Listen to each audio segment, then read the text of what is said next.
Welcome to my mini blog. र आज फेरि तपाईहरुको अगाडि म मेरो सानो ब्लग लिएर आइरहेको छु र होप तपाईहरुले मेरो ब्लगसँग इन्जोय गरिरहनुहुन्छ। र यदि तपाईले मेरो ब्लग फर्स्ट टाइम हेर्नुहुन्छ भने प्लिज टु फलो है, एन्ड के भन्नु, अब सब्स्क्राइब गर्नु नबिर्सिनु होला, and share your love and support. And चाहिँ म चाहिँ अहिले कहाँ छु भन्दाखेरि चाहिँ एक्ज्याक्ट चाहिँ कहाँ हो यो न्यू पन्ने गाउँ रुमटेक, नियर बाई रुमटेकको एक्स्ट्रा एउटा रोड गएको छ त्यहाँ अदमपुरको अलिक यताबाट, त्यहाँबाट चाहिँ यहाँ पुग्छ। यो रोड चाहिँ एक्चुअली पर फिनिसिङ भएको छैन, त्यही भएर म म्याक्सिमम यो रोडमा पनि आउने गर्छु है ब्लगहरू बनाउनु। अनि त्यसपछि फर्स्ट टाइम म चाहिँ यहाँको यो रोडको चाहिँ ब्लग लिएर आइरहेको छु। एन्ड यहाँ चाहिँ म्याक्सिमम गाडी सिक्नेहरू चाहिँ आउँछ, दामी छ। खास गरी चाहिँ म चाहिँ दिनको वर्कसप पनि आज बिहान बसौँ भनेर चाहिँ प्याकिङ गरेर आएको, फेरि मन मानेन। दिन राम्रै हुँदाखेरि त अलिकति अनकम्फर्टेबल भइन्छ घरमा, त्यही भएर। एन्ड एक्चुअली म चाहिँ भन्नु चाहिँ के चाहँदैछु, एकछिन आइल सो यु समथिङ। ब्यागको चिप मानेको थिएँ नि त मैले, त्यो काँटी पन्थाहरू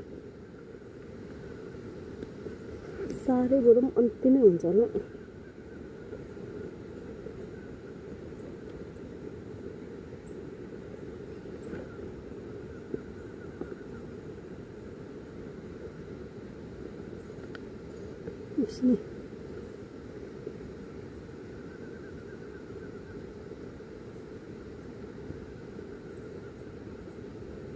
स्कुटी त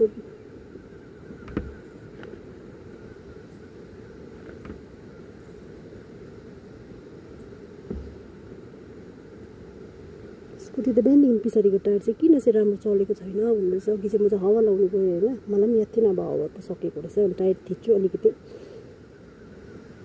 उयो नै भइरहेको थियो नि त, टायर थिच्दा पनि अलिकति हावा कम्ती जस्तो भइरहेको थियो। मेन लाइनमा कुद्दा पनि घराघुरी गर्छ, अब हावा कम्ती हुँदा पनि कहिले त्यस्तो गर्छ नि त। सो मैले अघि चाहिँ स्कुटीको टायर दोकान ओर्लाउनु जाँदाखेरि चाहिँ टायरमा चाहिँ यो सानो काँटी चाहिँ सट्टै पसेको छ। टायर बर्बाद त भन्नु नि, अब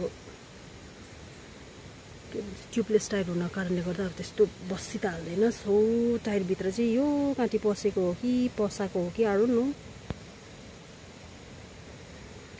त्यो भएको रहेछ। मेरो हौरेमा 100 रुपियाँ गयो म त्यसमा।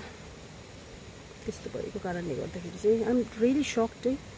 अब रोडको चेपचाप हो कि मान्छेले यो त यसको यो टुप्पाहरू हेर्दाखेरि त ठोगेको जस्तो पनि छ। यो चाहिँ पसेको रहेछ। अब अरू न गर्नुहोस् है, यदि कसैले गर्नुभएको हो भने चाहिँ प्लिज यस्तो नगर टायरमा है। हामी पनि त नयाँ यात्राहरू कोही बेला कहाँ अल अफ अ सडन हिँड्नुपर्छ, यही छ। अब यो टायर यो काँटी चाहिँ अब म म्युजियममा राख्ला जस्तो भयो त, पैसा बिग्रियो नि मेरो। ओके, आजको ब्लग चाहिँ यति नै हो। होप तपाईँहरूले मेरो ब्लग हेर्नुहुन्छ र आशा गरिरहेछु। Hope you see you soon in the next blog है। अब चाहिँ जान्छ पानी पर्नुभन्दा अगाडि चाहिँ घरि मेरो यो एकछिन भित्र हालिराख्नु पऱ्यो काँटी। अब म्युजियममा राख्ला जस्तो भयो मेरो ल्यापटपको ब्याग, कम्फर्टेबल भएर चाहिँ अब चाहिँ जान्छु मेरो स्कुटी लिएर।